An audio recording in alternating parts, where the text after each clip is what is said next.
Unatazama Kyela Online TV, usisahau kusubscribe, kulike na kucomment. Naitwa Tumaini Festo Mangulu. Changamoto iliyopo kwa maji ni shida, na ni changamoto kiasi kwamba ikifika mwezi wa 8, yani ni shida, mtu mpaka ulale ndio uchote maji. Yani ni shida. Tunaomba msaada juu ya serikali yetu itusaidie upande wa maji hususani. Majina naitwa Fausta Julius Mgimba. Natokea kata ya Luponde, kijiji cha Luponde, mtaa wa Mahove. Changamoto ya sisi hapa kubwa ni umeme na maji. Hiyo kwa tunaomba msaada, naombeni msaada mkubwa sana. Changamoto ya maji kwa hapa kata ya Luponde ni kama inagharimu miaka 15 hivi. Sasa maji hatupati. Kama mnavyoona maji tunahangaika. Yakiishi hapa tunafuata mabondeni kwa maji yanayotiririka, maana hata haya ya barabarani yakikusanyika huko bondeni ndio hayo sisi tunayachota, tunayatumia nyumbani.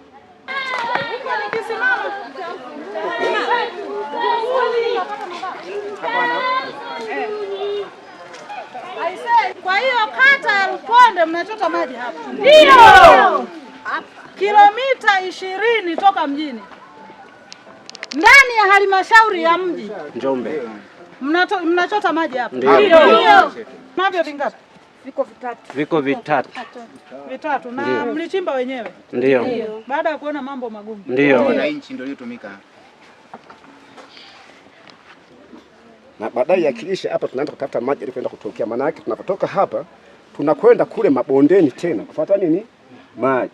Yanapokuwa yamekata hapa. Hiyo changamoto iliyopo hapa. Wazo umetoa la kujenga hiki kisima. Wananchi tulikaa mkutano tukakubaliana, lakini tulijaribu kuja kucheki hapa tukaona changamoto ipo kwa nguvu ya sisi pekee yetu kama wanamtaa hatuwezi.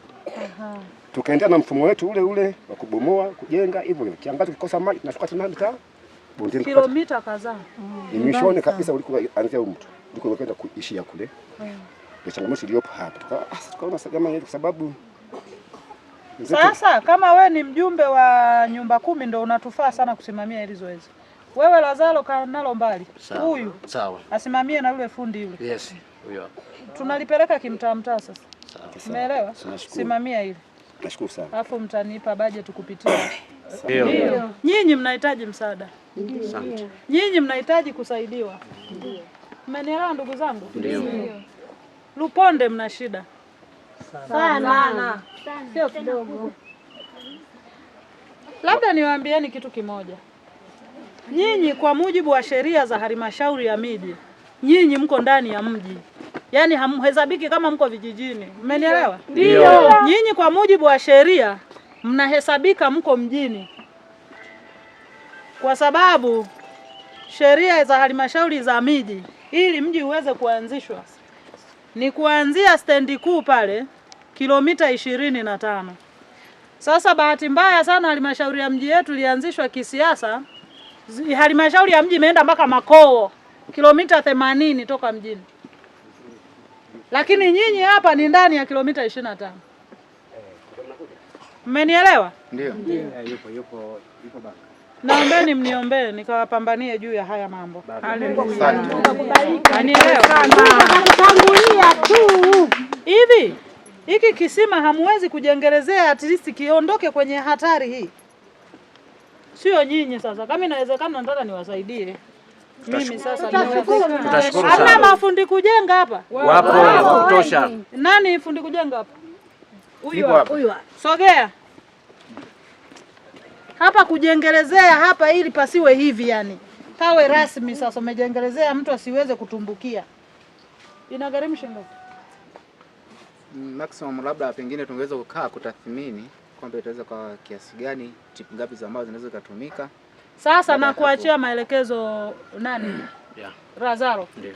Utawasiliana na ufundi. Sawa. Wakati mimi naenda kupambania miradi yenu ya maji iliyokufa huko. Ndio. Mna mradi wa maji mkubwa sana umekufa huko. Ndio. Rusitu. Chanzo chake kilikuwa Rusitu. Ndio. Wakati mimi naenda kupambania miradi yenu ya maji iliyokufa. Kana huyu tathmini tupaboreshe hapa wakati tunaendelea na mapambano mengine, kwa sababu serikali itasema budget na nini, wakati tunaendelea kupambana hayo, at least mpate sehemu salama. Kwa sababu tuseme nini sasa? Tuseme kwamba changamoto zetu sasa tunajisikia kwamba zinafika mahala, kwa sababu tumeshampata mtu anayesema. Miaka yote tulikuwa tuna msemaji, ila wabunge walikuwepo. Unatazama Kyela Online TV, usisahau kusubscribe, kulike na kucomment.